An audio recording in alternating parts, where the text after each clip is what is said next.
परीक्षा पे चर्चा का हमारा सफर अष्टलक्ष्मी यानी नॉर्थ ईस्ट भी पहुंचा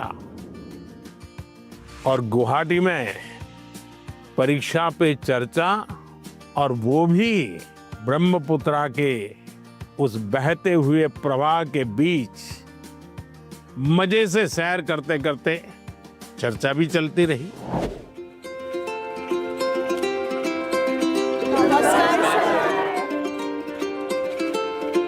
चलिए बैठिए।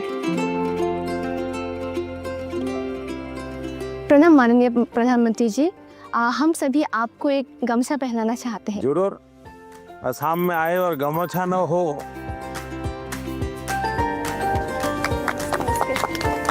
वाह। उनका जो प्रेजेंस है ना वो बहुत ही कामिंग है, लाइक रिलैक्स जैसा लग गया। बैठे रहने पर जो एंजाइटी होती है सब निकल गया। उनके साथ एक साथ बहुत बातें की फिर हमने। अच्छा, आप लोगों ने परीक्षा पे चर्चा कार्यक्रम पहले कभी देखा है टीवी पर? हाँ सर। अच्छा, कभी आप लोगों ने वो किताब देखी? हाँ सर। Exam warrior. तो उसमें से फिर आपको पहले जो सोचते थे परीक्षा के पहले और अब सोचते हैं, उसमें क्या फर्क है? किताब पढ़ने के बाद या कार्यक्रम देख क्या फायदा हुआ आपको? परीक्षा से इतना डर नहीं लगता। आपके जो मंत्र दिए हैं ना, वैसे जैसे कि लाइक परीक्षा को एक सेलिब्रेशन उत्सव की तरह सेलिब्रेट करना चाहिए। तो अब थोड़ा थोड़ा परीक्षा की तरफ से मतलब डर कम रहा है फर्क। लेकिन डर तो घर के लोग डराते हैं ना। हाँ सर। हाँ? पूछते हैं कि लाइक वो एक नंबर कहाँ गया, क्यों कटा एक नंबर। जीवन में अगर संतोष हो जाता बस बहुत हो गया, अब क्या, तो फिर जीवन में प्रगति नहीं होती। ये जीत तो रहनी चाहिए मन में, लेकिन उसके लिए मैंने मंत्र में एक बात बताई है। सर हमें किसी और से प्रतियोगिता नहीं करना चाहिए। या शाबाश। मैंने ये कहा है कि हमने लगातार खुद से कंपटीशन करते ही रहना चाहिए। कोई हमें कहता भी 99 आए, एक क्यों नहीं आया? ठीक है, उन्होंने कहा, बात अलग है। लेकिन खुद को भी पूछना चाहिए कि मेरे जीवन में ये बदलाव क्यों आया, ये कमी क्यों रही, क्या कारण था? अच्छा, आपके मन में कुछ सवाल होंगे तो जरूर पूछिए। मेरा आपसे यह प्रश्न है कि मैंने सुना है कि आप अपने रोजमर्रा की जिंदगी में एक पर्टिकुलर डाइट हेल्दी रहने के लिए फॉलो करके चलते हैं। तो हम छात्र ऐसा कौन सा मैजिकल डाइट फॉलो करके चले जिससे कि हम एनर्जाइज्ड और फोकस रह पाए और हमारा सबसे बेहतर प्रदर्शन आ पाए परीक्षाओं में? हकीकत ये है कि मेरा कोई डाइट का सिस्टम ही नहीं है, क्योंकि मैं पहले अलग अलग परिवारों में भोजन करता था, तो इतना ही रहता था कि मैं वेजिटेरियन हूँ तो वेजिटेरियन खाऊंगा। फिर उस घर में जो होता था वो मैं खाता था। दूसरा, मुझे खुद को कभी पकाना पड़ता था, कभी खिचड़ी पका देता था। खिचड़ी खाते हैं नहीं हम। डाइट आपकी पसंद का होना चाहिए, यानी ऐसा नहीं दवाई की तरह डाइट नहीं खाए। तय करो कि पेट भर के खाना है कि मन भर के खाना है। आप ज्यादातर लोगों के क्या होता है, मना न करे तब तक खाते रहे हैं? अनाज जो है पेट भर के खाते हैं, लेकिन सांस सीना भर के नहीं लेते हैं। यहां उल्टा करना चाहिए। दिन में जब भी मौका मिले एकदम शरीर भर जाए इतना सांस लेना चाहिए। हो सके तो कुछ पल उसको रोकना चाहिए और फिर धीरे से निकालना चाहिए। हम लोग क्या करते हैं, खाना यानी बाकी 50 कामों में शरीर को सबसे आखिरी प्रायोरिटी देते हैं, लास्ट प्रायोरिटी। अच्छा, आप में से कितने लोग हैं जिन्होंने नियम बनाया कि हम सूर्योदय देखेंगे या नहीं देखेंगे? ऐसे कितने? सनराइज। ये शरीर को ये चीजें एक ताजगी देती हैं, एक एनर्जी देती हैं। इनको हमने आदत बनाई है, शरीर को सबसे पहले प्रायोरिटी दिलाती। सर, अक्सर हमारे माता पिता हमारे दोस्तों के साथ हमारी तुलना करते हैं, परंतु उससे ज़्यादा दबाव हम पर तब पड़ता है जब हमारे अपने घर वालों या भाई बहनों से तुलना की जाती है। तो ऐसी परिस्थिति में हमें क्या करना चाहिए? मान लीजिए कह दिया पिताजी ने कि देख तेरी बहन के अक्षर कितने बढ़िया है, उसके हैंडराइटिंग कितने अक्षर है, तो अच्छा व्यक्ति क्या कहेगा? उस बहन को कहेगा बहन मुझे सिखाओ ना, मैं कैसे हैंडराइटिंग अच्छा बनाऊं। दूसरा क्या करेगा? बस ये माँ पापा माँ को बहन ही अच्छी लगती है, उसके हैंडराइटिंग अच्छे लगते, मैं इतनी मेहनत कर रहा हूँ देखते नहीं है।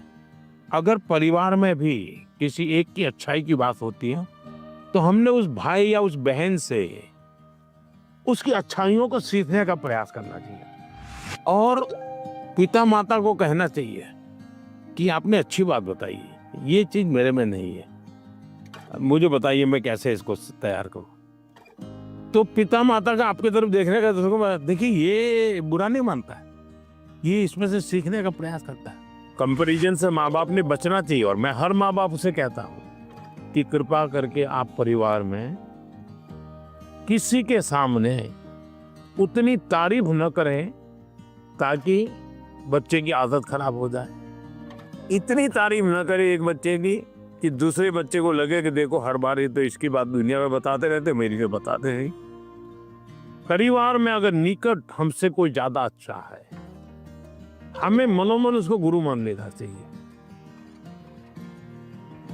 उसको पता नहीं होना चाहिए कि आप उसको गुरु मानते हैं। अब उसको कहना चाहिए यार तुम बैडमिंटन बहुत बढ़िया खेलते हो, मेरी गलती क्या होती है मुझे सिखाओ, तो वो भी अपने आप को बड़ा नहीं मानेगा, वो कहेगा यार ये मेरे से सीखना चाहता है, वो अपने को बराबर ही मानेगा। नर्वसनेस तो ऑब्वियसली थी ही, पर साथ में बहुत उत्साहित भी फील हो रहा था, बहुत खुशी हो रही थी कि मैं मोदी जी से मिलने वाली हूँ। मतलब मुझे लगा नहीं था ऐसा मेरे साथ कभी होगा, पर जब हुआ तो बहुत ही खुशी हुई। अक्सर छात्रों को स्टेज में या फिर लोगों के सामने बात करने में तकलीफ होती है। इसमें आत्मविश्वास बढ़ाने के लिए आप हमें क्या सलाह देना चाहेंगे? तो आप अगर उनको सलाह देनी है तो क्या दोगे? हाँ, आइए मेरे पास, आगे आगे सब लोग आइए। अगर किसी को 1 2 3 में कहना है तो कैसा? सर, आत्मविश्वास रखना चाहिए। हाँ, ये आत्मविश्वास जो है ना, उसमें 2 शब्द है। 2 शब्द कौन कौन से? जिसका अपने आप पर विश्वास है उसको कभी डर नहीं लगता। आपको अपने पर विश्वास है क्या? अगर खुद पर विश्वास है तो आप हर चीज को पार कर सकते हैं। जिसको खुद पर विश्वास होता है करता क्या है? पूरी परिस्थिति का मनोमन अध्ययन करता है। आपने स्वामी विवेकानंद जी का ने एक चिट्ठी लिखी थी जब शिकागो में उनका भाषण हुआ, जो बहुत प्रसिद्ध भाषण है और विवेकानंद जी की बहुत तारीफ भी होती है। लेकिन उन्होंने अपने एक शिष्य को चिट्ठी लिखी, जब मुझे शिकागो में बोलना था मैं बहुत नर्वस हो गया कि दुनिया के इतने बड़े बड़े विद्वान, आयु में इतने बड़े बड़े लोग, इतने तपस्वी लोग, मैं क्या बोलूंगा।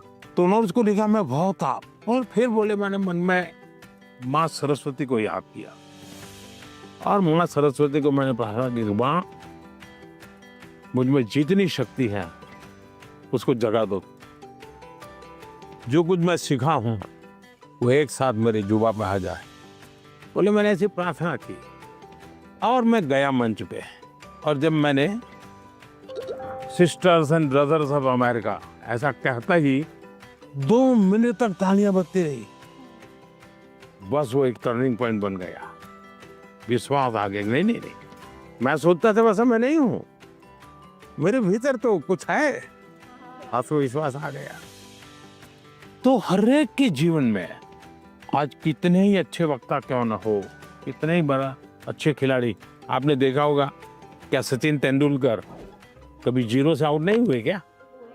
होता है तो वो सर पकड़ के बैठ गए क्या? इसका मतलब हुआ हम जो स्थिति है उसको ऑब्जर्व करें, सिचुएशन को एक बार अंदाज कर लेना चाहिए। ऐसा हुआ था, अब देखना आपको लगेगा हाँ अरे ठीक है मैं कर लूंगा। जो आत्मविश्वास शब्द है ना उसको सच्चे अर्थ में जीवन में समझना चाहिए। आत्मा की बात, खुद की बात है, कोई ठीक नहीं करता है, हमें ही करना होता है। मैं आपके सामने गाना प्रस्तुत करना चाहूँगी। हाँ, गाना सुनाओगी? हाँ, डॉक्टर भूपेन हाजरिका का। अरे वाह, बताइए।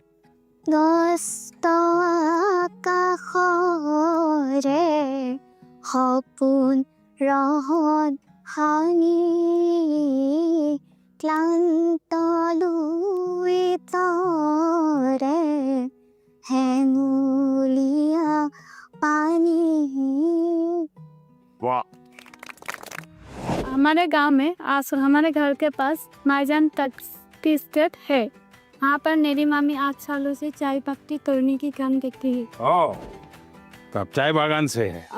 यस। आप पढ़ती हैं अच्छी तरह, माँ पढ़ाती हैं और चाय का भी काम करती हैं। तो क्या लाई हो? मैं आपके लिए चाय पत्ती लाई। तो मुझे चाय बनानी होगी, हैं? चलिए, बहुत बहुत धन्यवाद। आपकी माँ को हमारा प्रणाम कह देना। मैंने कभी सोचा ही नहीं था कि टी गार्डन का लड़का होकर मैं प्रधानमंत्री जी से मिल पाऊंगा। मुझे विश्वास ही नहीं हो रहा है कि मैं प्रधानमंत्री जी से मिल पाया।